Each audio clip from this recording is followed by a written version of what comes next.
I love lights. When you start to begin to play with lights, that's when you start to see real quality. This is my favorite light. It's the Aputure Amaran. This is a very tiny light, and to me that is perfect because we are not a big team. So everything that we are carrying, we carry ourselves. We need stuff that are compact, but also that provides good quality. And the light that comes from these are fantastic. Aputure has been in the market for years, and they are making high quality lighting gear for a fraction of the price if you compare it to the other big boys out there. The light in itself is a LED light, and as you can see, it comes with a little diffusion panel that easily slides in. Super easy to put on and take off. You don't have to worry about overheating. It doesn't take much power, which allow it to really live on battery life for a quite long time. You can power this light either by a battery, like one of these Sony NP-F970. Now I'm sure there are other types of batteries you can use as long as it has the same connection system. But you can also use this type of adapter, which looks kind of like a battery. You put in there and then then you just plug in this and it's on AC. This AC system I just bought from eBay. It's very cheap. I think I searched on Sony NP-F970 adapter and just pick one there. You also have this support for these bigger film batteries. If you have one of these gigantic ones that are usually used in more like professional productions, you can power these lights with an USB-C, but if you do, you lose I think 10% of the output. That's why I bought these adapter things from eBay, because then you don't lose that 10%. Plus it's much more practical when the wire is sticking from behind than going out from the side. So I don't recommend using the USB-C option unless you don't have any other option.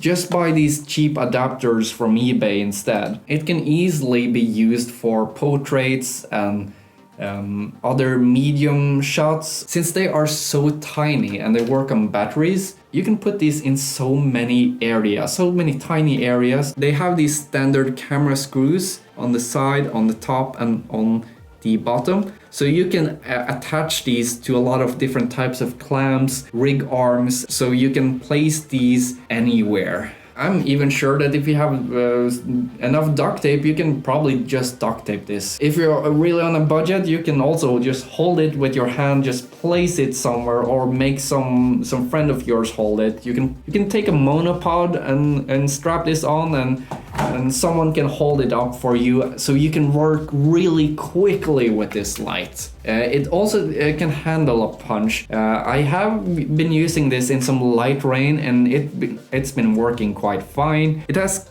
a temperature from 1200 Kelvin and all the way to 9500 Kelvin, and it's dimmable all the way down to 10%, I think. No.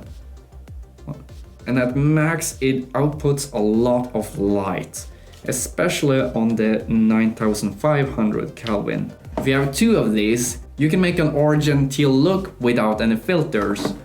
Just dimming down a lot so you can see. So you can really get the blue and warm feel, so you don't have to use any filters to get some cool color contrast as well. Now, when they are on batteries, they have this nice little curve, but of course if you want to have some light in the roof, you can just place them like this and they shine straight up. That's very useful, because sometimes I'm filming, I'm sitting and talking, and then I have one light shining on me on a little tripod stand or wherever I can place it, and then I just take this one on 9500 Kelvin, I place it just like this behind me, putting it up towards the ceiling so it can shine some blue light in the background. It's a super easy way to make videos which allows you to spend less time on rigging and more time on making sure that you're getting the stuff that you need for your projects. So these lights are absolutely a fantastic light for the indie filmmaker, the beginner, the traveler doing music videos or working with the companies. Of course, you can even make feature films with this if you have enough, and depending on the feature and depending on what kind of rigging and stuff you have. But even if you're doing like bigger stuff, having some of these can really open up the world of creativity for you. Of course, you have to buy the battery separate. You can buy original Sonys, which can cost a little bit, but you can also buy used Sonys, or you can buy knockoff batteries. The lights come with these small ball heads, and they are actually quite good for the price range. I have no problems with these. Yeah, they're good. They're pretty decent. The lights do have these screw mounts,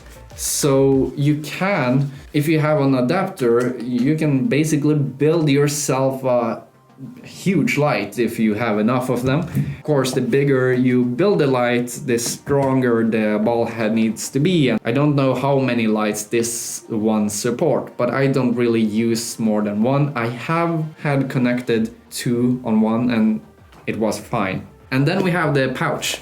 It's a pretty decent pouch. It's padded all over, and it has this extra department where you can put the filter on, and it's enough space for the light and a battery, and you can even put the ball head in, or you can put the adapter instead of the battery.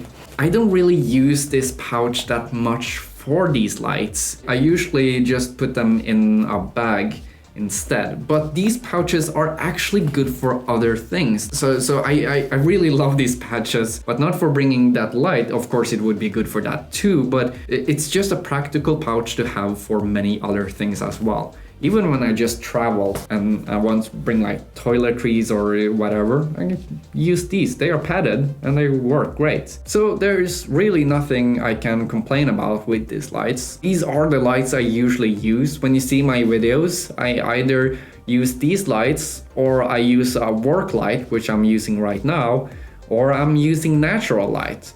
I do have other more expensive lights, but I never use them because they take more time to set up. And to me, I just like getting things done. Speed is essential for me. If I'm doing YouTube or if I'm doing production, I like to move fast. And these lights definitely are within my range of speed. I think I have 4. And I usually use 2. I think in the beginning, 1 or 2 is enough. But if you're unsure, just get 1. I'm super happy with the light output. I'm super happy with the size and the weight. I'm super happy with the quality of light. I'm super happy with the practical aspect of the light. The fact that you can dim or you can shift between the temperatures. It has several mounts which allows it to be mounted on different grip equipment.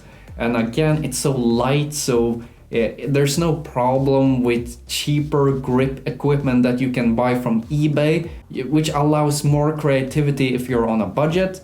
And they are completely silent. It's super easy to use and it's very durable. I haven't broken any of them and none of them have exploded, so I'm super happy. So that's the Aputure Amaran. I hope this was useful, and best of luck. Now I'm at 9500 Kelvin at 100%, and I have the diffusion box on, and I'm filming at f8 with shutter speed at 50 and ISO at 1000, and without the diffusion filter, and with the diffusion filter, and I'm dimming.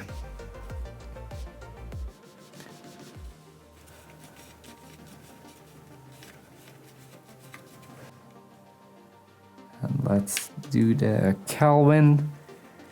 Now my white balance are set on 3200 Kelvin, Now we are at 3200 at the aperture. As you can see, it's darker than the 9500 Kelvin.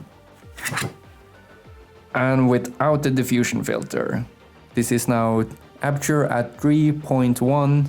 I can take the ISO down to 320, and as you can see, it's pretty good for a small little light like this. And there you have a little color split. Another light test. I'm standing about 1.5 meters away from this white fabric. The temperature is 9500 at full output. The settings are shutter speed at 150, ISO 800, and the f-stop at f4. And I'm dimming down.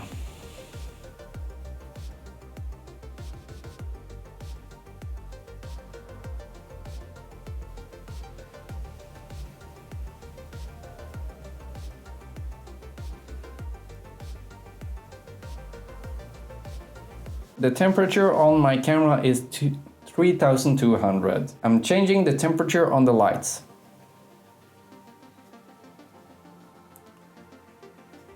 We are at 6000.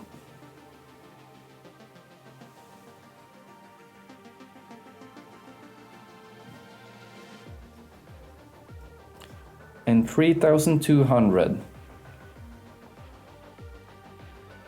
Now it's at full strength at 3200. And I'm dimming down.